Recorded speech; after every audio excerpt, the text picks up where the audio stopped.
Nous allons créer un effet bokeh. Un effet bokeh est un flou d'arrière-plan sur une photographie permettant de faire ressortir un sujet de son environnement. Dans le cas présent, nous allons plutôt créer un fond artistique avec un effet bokeh. Pour cela, je vais d'abord créer un nouveau document.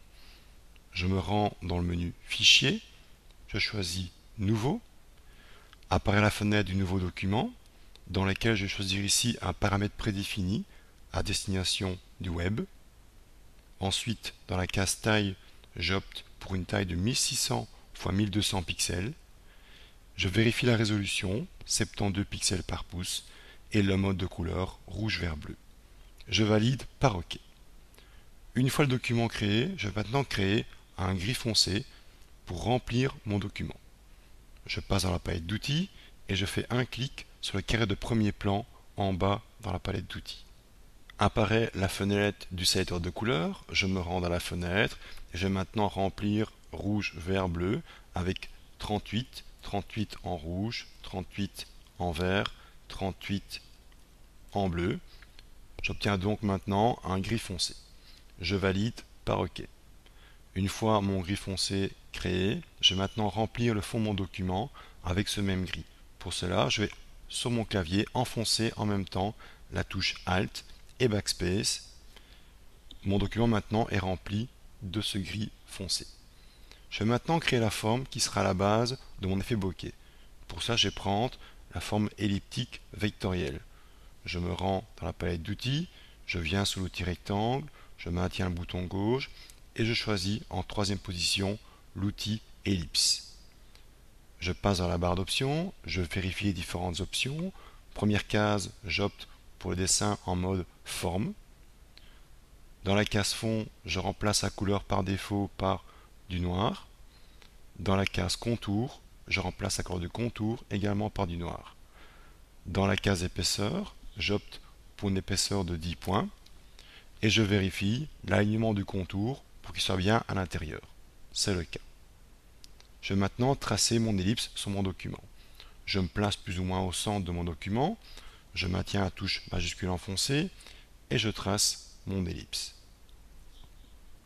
Une fois tracé, je me rends dans la palette calque, je vais temporairement masquer mon arrière-plan en décochant l'œil devant l'arrière-plan. Ensuite, je me rends en haut à droite dans la palette calque et je vais régler le fond à 50%. Résultat, j'ai maintenant une forme ronde avec un fond noir semi-transparent et un contour noir qui lui reste 100% opaque. Ensuite, nous allons créer une forme personnalisée à partir de cette forme vectorielle. Pour cela, je me rends dans le menu Édition et je choisis Définir une forme prédéfinie. Dans la fenêtre, j'entre le nom de mon effet, bokeh, et je valide par OK. Une fois que c'est fait, je viens dans la palette calque, je réaffiche mon arrière-plan en cochant la case grise devant l'arrière-plan et je me débarrasse de mon calque contenant le dessin vectoriel en glissant celui-ci dans la corbeille en bas à droite de la palette calque. Ensuite, je me rends dans la palette d'outils, je choisis l'outil pinceau, je passe dans la barre d'options en haut à gauche, je clique sur la case forme, je descends dans la liste des formes et en bas, je retrouve ma nouvelle forme, ma forme bokeh. Un clic pour la sélectionner. Une fois sélectionnée, je vais maintenant afficher la fenêtre forme. Pour cela, je me rends dans le menu Fenêtre et je choisis Forme. Dans la fenêtre forme, je vais régler le pas. Le pas, c'est l'écart entre mes formes. Je règle le pas à environ 100%.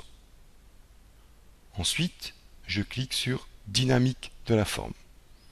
Je vais régler la variation de la taille à 100% pour que 100% de mes formes changent de taille. Dans la case Diamètre minimal, je règle à 50 et je laisse la variation de l'angle à 0%, de même pour la variation de l'arrondi. Je clique ensuite sur Diffusion, je coche, si ce n'est pas fait, la case Les deux axes et je mets 1000% en diffusion. Je règle le nombre à environ 5 et je laisse la variation numérique à 0%. Ensuite, je clique sur Transfert et je vais ici modifier l'opacité.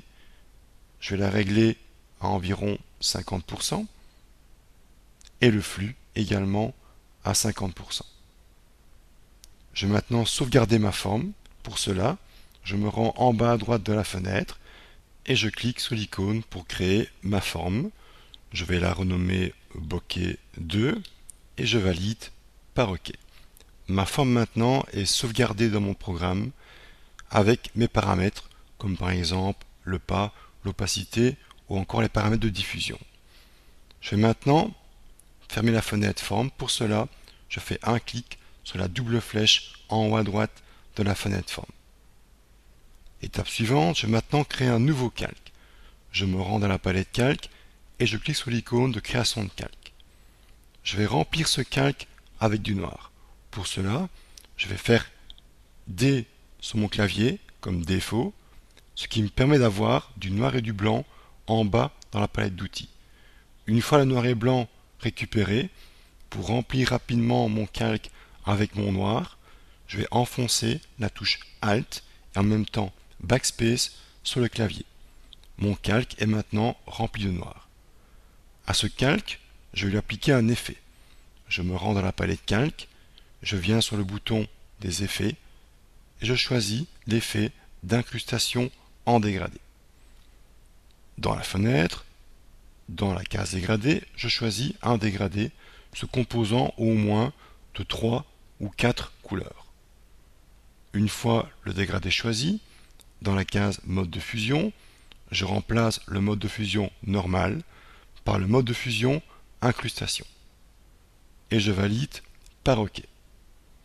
Je repasse dans la palette calque et je remplace le mode de fusion normal de mon calque par le mode de fusion incrustation.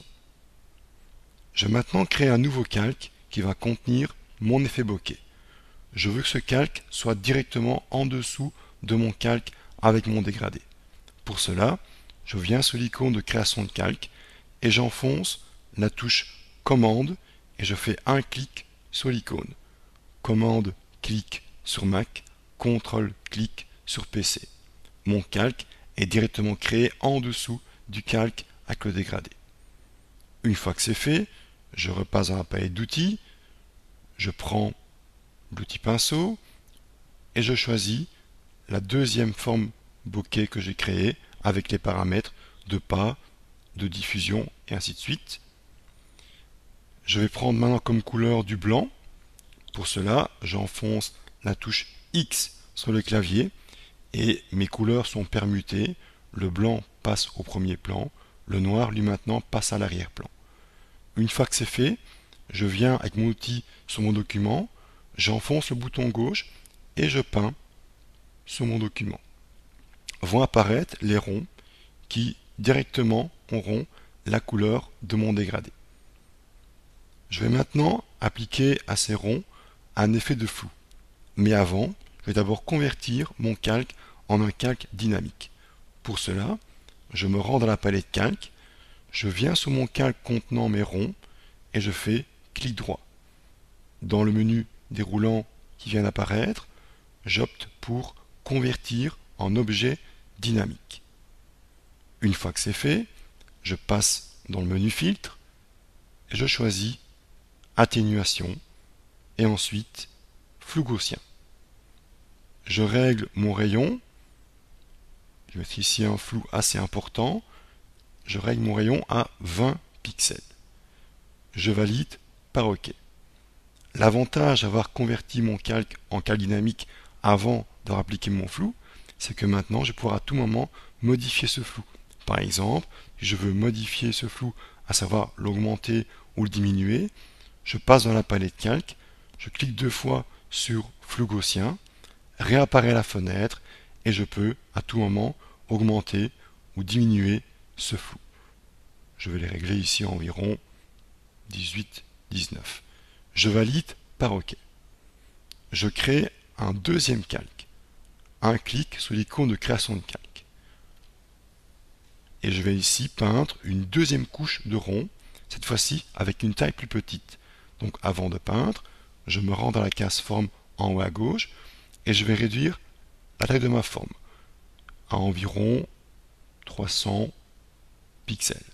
Je viens sur mon document, j'enfonce le bouton gauche et je peins une série de ronds sur mon document. Je repasse dans la palette calque, clic droit, je convertis en objet dynamique, je passe dans le menu filtre, atténuation, flou gaussien, je vais ici entrer un flou beaucoup plus bas, 4 ou 5 sera largement suffisant. Je valide par OK. Je vais faire un troisième et dernier calque, je repasse dans la palette calque, je recrée un nouveau calque, je repasse dans la barre d'options de l'outil pinceau, un clic sur la case forme et je diminue l'épaisseur de la forme à environ 100-150. Une fois que c'est fait, je vais peindre une troisième couche de rond. Je viens sur mon document, je maintiens un bouton gauche et je peins quelques ronds d'une taille plus petite. Une fois que c'est fait, de nouveau, je repasse dans la palette calque, clic droit, convertir en objet dynamique. Et pour la troisième dernière fois, menu filtre, atténuation et ensuite flou gaussien. Dans ce cas-ci, on va régler le rayon à 1 pour appliquer un très léger flou sur les petits ronds. Et on valide par OK. Et voilà le résultat final.